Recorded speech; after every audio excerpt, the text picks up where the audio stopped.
I want you to think of a month in 2023. I personally think of June. A lot of insane things happened in June. Colleen Ballinger released one of the worst quote-unquote apology videos of all time. The Titan submarine vanished while exploring one of the oceans. I don't really know the details on that. And people made Spotify playlists surrounding the theme of the missing submarine that we later found out imploded. And I honestly don't know if we even ever found it. Not to mention the wildfires in Canada.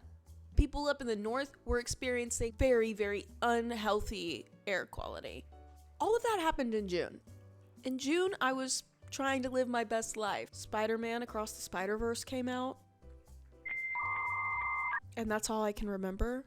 So if you close your eyes and you think of that month in your head, doesn't have to be June, but don't think about like what it looked like or what happened or what song you would have added to the Spotify playlist about the submarine.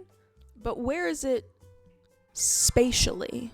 The way you view the months in your head and where they are in space and if they are even connected, or if you don't even see anything at all. Is there a word to even describe what I'm trying to explain right now? Let's find out. If you're new here, so am I. This is my first YouTube video. I just started my channel. I have a lot to learn. So hopefully you get something out of this video. What I seem to be describing is called calendar synesthesia. You've probably heard of just regular synesthesia before. Synesthesia is a phenomenon that causes sensory crossovers. Some examples include tasting words or linking colors to numbers and letters. It's not a medical condition, and many people find it useful to them to learn and remember information. I took to the subreddit r/synesthesia. Synesthesia. So hard to say when you're thinking about 20 other things at once. The user describes their mental calendar to be a three-dimensional object that they scroll counterclockwise along the outer edge of as the year progresses. The Reddit user also connects this to how they view time. So I guess the word that I would be using to describe this from now on is calendar synesthesia. But I can't say synesthesia that often, so I'll just be calling it the mental calendar. So all that being said, what does my mental calendar look like? Allow me to draw a diagram to explain exactly what I see in my head. Here's my diagram of how I view the months of the year. You're probably wondering, hey Roxy, why is January right here? Why does January start right here? Hey, I don't know. January starts right here, and then we have February and March. March and September are directly up and down from each other. They're like the 6 and the 12 of a clock, a regular clock. And yeah, the numbers don't line up. The hand is not on the 1 o'clock for January, which is month 1 of 12. Believe me, I know that this makes no sense. I do know, however, that March being right here probably has something to do with the fact that my birthday's in March. But that's about it. You can also see how concentrated these months are from January to June. Visually, they're all squished together, but then as you go up, it gets a lot more spaced out. I just see November taking up all of this space. And I don't know if there's anything significant about that. June, the month that I talked about at the beginning of the video, is in the bottom right of the circle. And visually, there's no line sticking out. It doesn't actually look like a very disproportionate sun. It really is just like your average calendar that you hang up on your wall of January bleeding into February and March and so on. Your average calendar is kind of a general view of how you view the weeks and the days of the month.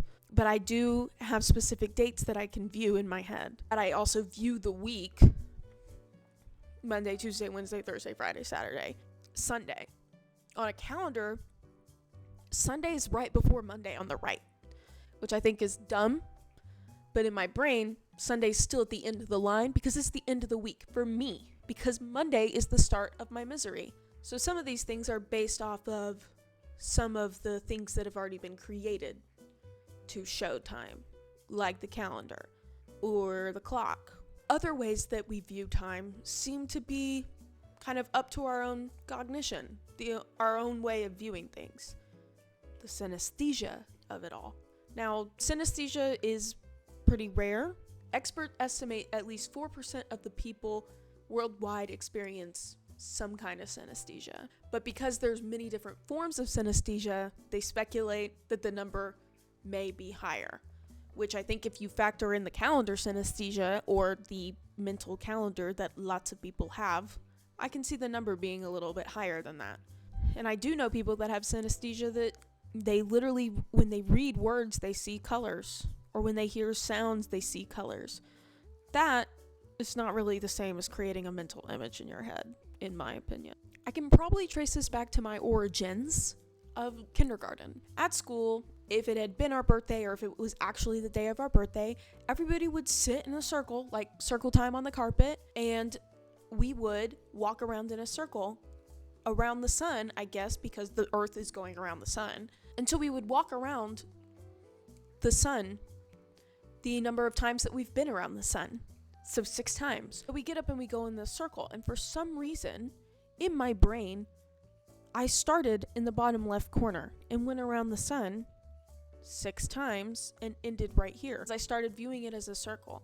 I started viewing the months of the year as positions that the earth was in. But I think that's how it came to be, how that mental calendar came to be.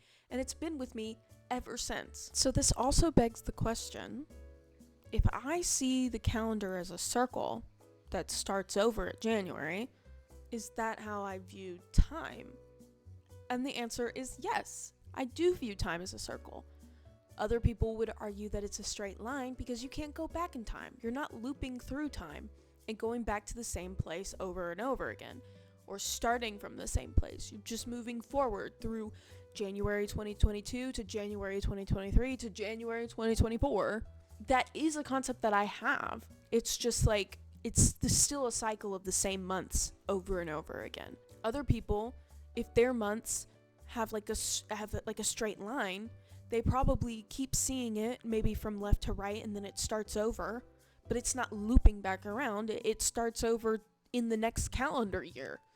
And that makes sense to them because you're only moving forward in time. So the way that time moves and the way that we view it mentally is subjective, to say the least. Another thing that I come across is people talking about what vocabulary we use to describe moving in time. Sometimes I'll call a coworker and I'll say, hey, can we push this meeting back 30 minutes? And they say, sure. So instead of 10:30 a.m., when I say push it back, I mean push it back to 11 a.m.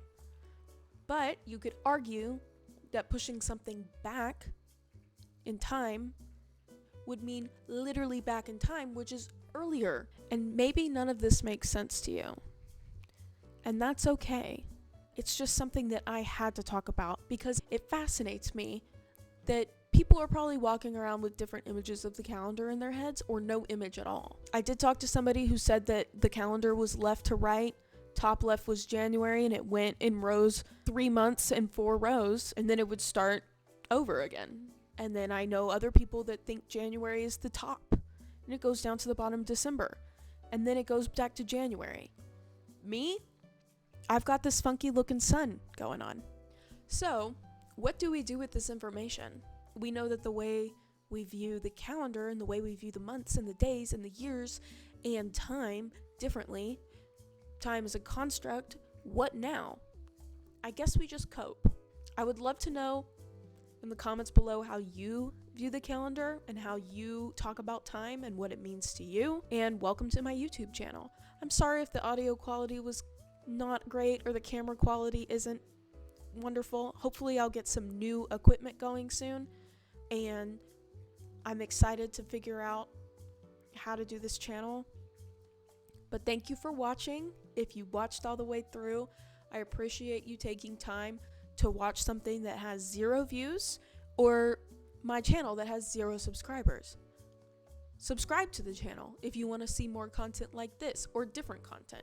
All I know is that I was born to talk, and I'll talk about anything, actually, that I'm interested in. So, welcome. And I can't wait to improve and see what else I can do. So, thanks for watching, and I will come back with another video at some point. And we are all living in a fantasy world.